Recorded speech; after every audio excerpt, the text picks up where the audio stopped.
அனைவருக்கும் வணக்கம். Welcome to Jo's kitchen. இன்றைக்கி நம்ம ஜோஸ் கிச்சனில் இந்த ஃப்ரிட்ஜ் சுத்தம் பண்ணுறது தான் பார்க்க போகிறோம். இது வந்து கோத்ரேஜோட ஆக்சஸருங்கிறது. இதில் வந்து நான் எல்லாத்தையும் எடுத்துகிட்டு இந்த பால் இதை மட்டும் வச்சுருக்கேன். இதில் தண்ணி வடிங்கிறனால அதை மட்டும் நான் எடுக்கலை. இதை எடுத்துகிட்டு எல்லாம் கழுவிட்டு இப்போ வெயிலில் காய வச்சுக்கலாம். அது காஞ்சிட்டு இருக்கிறக்குள்ள நம்ம இதெல்லாம் சுத்தம் பண்ணிக்கலாம். இந்த ஸ்டெபிளைசரு இந்த கீழே உள்ளதெல்லாம் சுத்தம் பண்ணிவிட்டு அந்த ரேக்கெல்லாம் சுத்தம் பண்ணிவிட்டு அதுக்கப்புறம் நான் வெறும் தண்ணி மட்டும்தான் வச்சு துடைச்சிருக்கேன். வெறும் ஈரத்துணியை தண்ணியில் நனைச்சிட்டு அதை மட்டும்தான் துடைச்சிருக்கேன். ஜாமான்லாம் எடுத்து இங்கே வச்சுருக்கேன். இந்த வெண்ணெய் இந்த பாலாடை இதெல்லாம் இங்கே இருக்குது. காப்பித்தூள் இதெல்லாம் காயெலாம் கொஞ்சம் ஒரு 3 காய் மட்டும் இருக்குது. அது மட்டும் இங்கே வச்சுருக்கேன். இப்போ பாருங்கள் இதெல்லாம் காஞ்சிருச்சு. எடுத்துகிட்டு வந்து நம்ம மாட்டிக்கலாம். எடுத்துகிட்டு வந்துட்டு ஃப்ரிட்ஜு கொஞ்சம் நேரம் ஆஃப் பண்ணி தான் வச்சுருந்தேன். இது மாதிரி மாட்டிக்கலாம். மாட்டிட்டு அதுக்கப்புறம் வந்து நம்ம என்னென்ன ஜாமான் இருக்கோ அதிலன்னா அடுக்கிட்டு அப்புறம் காமிக்கிறேன். அதுக்கு முன்னாடி நீங்கள் சேனலுக்கு புதுசாக வந்திருக்கீங்க அப்படின்னா சேனலில் உள்ள மற்ற வீடியோலாம் பாருங்கள்.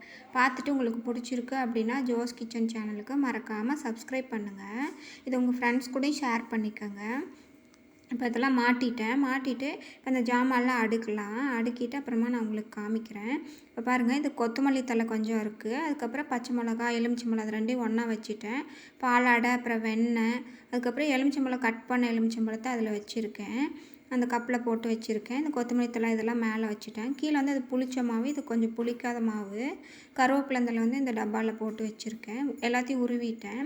முட்டைக்கோசு கத்திரிக்காய் வெண்டைக்காய் கொஞ்சம் இருக்கும், அதை மட்டும் வச்சுருக்கேன். இது வந்து மயோனைஸ் கொஞ்சம் வாங்கிட்டு வந்து வச்சுருக்கேன். எங்கள் குழந்தைகள்லாம் சாப்பிடுவாங்க. அதனால் red chilli sauce green chilli sauce அப்புறம் சோயா சாஸு கொஞ்சம் திராட்சை முந்திரி இதெல்லாம் இருக்குது. அதெல்லாம் டப்பாவில் கொட்டிட்டேன் எல்லாத்தையும். அதுக்கப்புறம் இது வெந்தயக்கீரை காஞ்ச வெந்தயக்கீரை அப்புறம் பாதாம் இந்த பேக்கிங் பவுட்ரு கொஞ்சம் கொக்கோ பவுட்ரு வாங்கி வச்சுருக்கேன். கேக்லாம் செய்யறதுக்கு யூஸ் பண்ணலாம் அப்படின்ட்டு. அதுக்கப்புறம் பார்த்திங்கன்னா கீழே வந்து ஃப்ரீயாக தான் இருக்குது.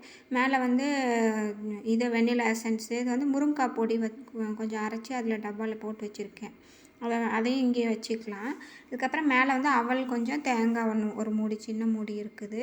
இந்த பால் பவுட்ரு காப்பி பொடி அப்புறம் காம்ப்ளானி இதெல்லாம் வந்து இந்த மேல் ரேக்கில் இந்த இடத்துல வச்சுக்குவேன். காப்பி பொடி உள்ளே வச்சோம்னா கொஞ்சம் நல்லாயிருக்கும், கெட்டியாகாமல் இருக்கும். அதனால் அங்கே வச்சுக்குவேன். உடச்சதெல்லாம் வந்து இங்கே வச்சுட்டேன். இந்த டால்டா காம்ப்ளான் இதெல்லாம் கொஞ்சம் உடச்சதை வந்து கீழே வச்சுருக்கேன். உடைக்காதெல்லாம் மேலே வச்சுட்டேன். இந்த கீழே இது மட்டும் ஃப்ரீயாக இருக்குது. அப்புறம் பால் வந்து இந்த இடத்துல டெய்லி வச்சுக்குவோம். கீழே வந்து இந்த மாதிரி சேமியா அப்புறம் அந்த திராட்சையெல்லாம் பிரிக்காதது பிரியாணி மசாலா கொஞ்சம் கொத்தமல்லி இது வந்து விதை வந்து இங்கே வச்சுருக்கேன். வெளியே வச்சா பூச்சி வண்டு ஏறிடும். அதனால் ஏலக்காய் அப்புறம் வெள்ளை எள்ளு இந்த பிரியாணிக்கு போடுற ஸ்பைசஸ்லாம் வெளியே வச்சோம்னா கொஞ்சம் ஃப்ளேவர் கம்மியாயிடுது அப்படின்ட்டு நான் இதுக்குள்ளே வச்சுருக்கேன். சோடா உப்பு அதெல்லாம் வச்சுருக்கேன். இவ்வளோ தான் என் ஃப்ரிட்ஜில் வச்சுருக்கிறது. மற்றபடி இதில் தயிர் எதாவது வாங்கினேன்னா தயிர் வச்சுருப்பேன். அப்படி இல்லை அப்படின்னா இது தான் இருக்கும்.